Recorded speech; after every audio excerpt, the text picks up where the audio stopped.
ಹಲ್ಲೆ ಮಾಡಿದಂತ ಪ್ರಕರಣಕ್ಕೆ ಸಂಬಂಧಪಟ್ಟ ಹಾಗೆ ರಾಜ್ಯ ಸರ್ಕಾರದ ವಿರುದ್ಧ ಬಿಜೆಪಿ ಪ್ರತಿಭಟನೆಯನ್ನ ನಡೆಸ್ತಾ ಇದೆ. ರಾಜ್ಯಾದ್ಯಂತ ಬಿಜೆಪಿ ನಾಯಕರಿಂದ ಭಾರಿ ಪ್ರತಿಭಟನೆಯನ್ನ ನಡೆಸಲಾಗ್ತಾ ಇದೆ. ಕಾನೂನು ಸುವ್ಯವಸ್ಥೆ ರಾಜ್ಯದಲ್ಲಿ ಹದಗೆಟ್ಟಿದೆ ಎಂಬ ಆರೋಪವನ್ನ ಮಾಡ್ತಾ ಇದೆ ಬಿಜೆಪಿ ಒಂದು ನಾಯಕರು. ಬೆಂಗಳೂರಿನ ಮೇಕ್ರಿ ಸರ್ಕಲ್ ನಲ್ಲಿ ಪ್ರತಿಭಟನೆಯನ್ನ ಮಾಡಲಾಗ್ತಾ ಇದೆ. ರಾಜ್ಯದ ಎಲ್ಲಾ ಕಡೆ ಇಂದು ಪ್ರತಿಭಟನೆಯನ್ನ ಹಮ್ಮಿಕೊಂಡಿದೆ ಬಿಜೆಪಿ ನಾಯಕರು ಕಾರ್ಯಕರ್ತರು ಆರೋಪವನ್ನ ಮಾಡ್ತಾ ಇದ್ದಾರೆ. ಸರ್ಕಾರವನ್ನ ಕಟಕಟೆಯಲ್ಲಿ ನಿಲ್ಲಿಸ್ತಾ ಇದ್ದಾರೆ. ರಾಜ್ಯದಲ್ಲಿ ಇವತ್ತು ಕಾನೂನು ಸುವ್ಯವಸ್ಥೆ ಸಂಪೂರ್ಣವಾಗಿ ಹದಗೆಟ್ಟು ಹೋಗಿದೆ ಅಂತಕ್ಕಂಥ ಆರೋಪಗಳನ್ನ ಮಾಡ್ತಾ ಇದ್ದಾರೆ. ಸಹಜ ಕೂಡ ಈ ಆಕ್ರೋಶ, ಯಾಕಂದ್ರೆ ಒಬ್ಬ ಮಹಿಳೆಯನ್ನ ಈ ರೀತಿಯಾಗಿ ಹೀನವಾಗಿ ನಾವೆಲ್ಲೋ ಅದು ಮಣಿಪುರದ ಬಗ್ಗೆ ಸಾಕಷ್ಟು ಬಾರಿ ಚರ್ಚೆಯನ್ನ ಮಾಡ್ತಾ ಇರ್ತೇವೆ. ಆದ್ರೆ ನಮ್ಮ ರಾಜ್ಯದಲ್ಲಿ ಬೆಳಗಾವಿಯಲ್ಲಿ ಅದು ಕೂಡ ಅಧಿವೇಶನ ನಡೆದಿರುವಂತಹ ಸಂದರ್ಭದಲ್ಲಿ ಇಂತಹ ಒಂದು ಘಟನೆ ನಡೆದಿರುವಂತದ್ದು. ಇನ್ನು ಈ ವಿಚಾರಕ್ಕೆ ಸಂಬಂಧಪಟ್ಟ ಹಾಗೆ ಮಾಜಿ ಮುಖ್ಯಮಂತ್ರಿ ಮತ್ತು ಸಂಸದರಾಗಿರ್ತಕ್ಕಂಥ ಸದಾನಂದ ಗೌಡರು ಮಾತನಾಡ್ತಾ ಇದ್ದಾರೆ, ನೋಡೋಣ. ಮಾಡುವುದಿಲ್ಲ.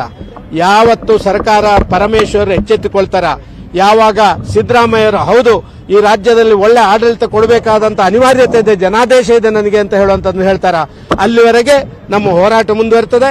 ನಮ್ಮ ಮಹಿಳಾ ಮೋರ್ಚಾ ಇಡೀ ರಾಜ್ಯದ ಮೂಲೆ ಮೂಲೆಗಳಲ್ಲಿ ಜನರನ್ನು ಎಚ್ಚರಿಕೆ ಮಾಡುವಂತದ್ದು ಮತ್ತು ರಾಜ್ಯಕ್ಕೆ ಅಲ್ಲಿಂದ ಸಂದೇಶ ಕೊಡುವಂತ ಕೆಲಸ ಕಾರ್ಯಗಳನ್ನು ನಾವು ಮಾಡ್ತಾ ಇದ್ದೇವೆ.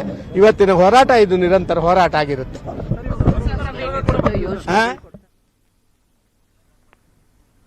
ಈಗ ಅದೇ ಹೇಳ್ತಾ ಇದ್ರು, ಮಹಿಳಾ ಮೋರ್ಚಾದಿಂದ ಸಂಪೂರ್ಣವಾಗಿ ಪ್ರತಿಭಟನೆ ನಡೆಸಲಾಗ್ತಾ ಇದೆ, ರಾಜ್ಯಾದ್ಯಂತ ಎಚ್ಚರಿಕೆಯನ್ನ ಮೂಡಿಸಲಾಗ್ತಾ ಇದೆ ಅಂತ ಕೂಡ ಸದಾನಂದ ಗೌಡರು ಹೇಳ್ತಾ ಇದ್ರು.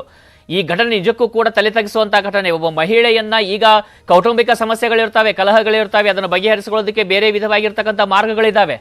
ಪೊಲೀಸ್ ಠಾಣೆಗೆ ಹೋಗ್ಬೋದಿತ್ತು, ದೂರನ್ನ ಕೊಡಬಹುದಿತ್ತು. ಆದ್ರೆ ಒಂದು ಕಡೆಯಿಂದ ನೋಡ್ತಾ ಇದ್ರೆ ಆ ಮಹಿಳೆಯನ್ನೇ, ತಾಯಿಯನ್ನೇ ವಿವಸ್ತ್ರವನ್ನಗೊಳಿಸಿ ಈ ರೀತಿಯಾಗಿ ಹೀನವಾದಂತಹ ಕೃತ್ಯವನ್ನ ಎಸಗಲಾಗಿದೆ, ಹಲ್ಲೆ ನಡೆಸಲಾಗಿದೆ. ಮತ್ತೊಂದು ಕಡೆಯಿಂದ ಈಗ ಬಿಜೆಪಿ ಕೂಡ ದೊಡ್ಡ ಮಟ್ಟದಲ್ಲಿ ಪ್ರತಿಭಟನೆ ನಡೆಸ್ತಾ ಇದೆ, ರಾಜ್ಯಾದ್ಯಂತ ಪ್ರತಿಭಟನೆಯನ್ನು ನಡೆಸ್ತಾ ಇದೆ. ಈಗ ಸ್ಮಾಲ್ ಬ್ರೇಕ್ ಬಳಿಕ ಮತ್ತಷ್ಟು ಸುದ್ದಿಯನ್ನ ನೋಡೋಣ.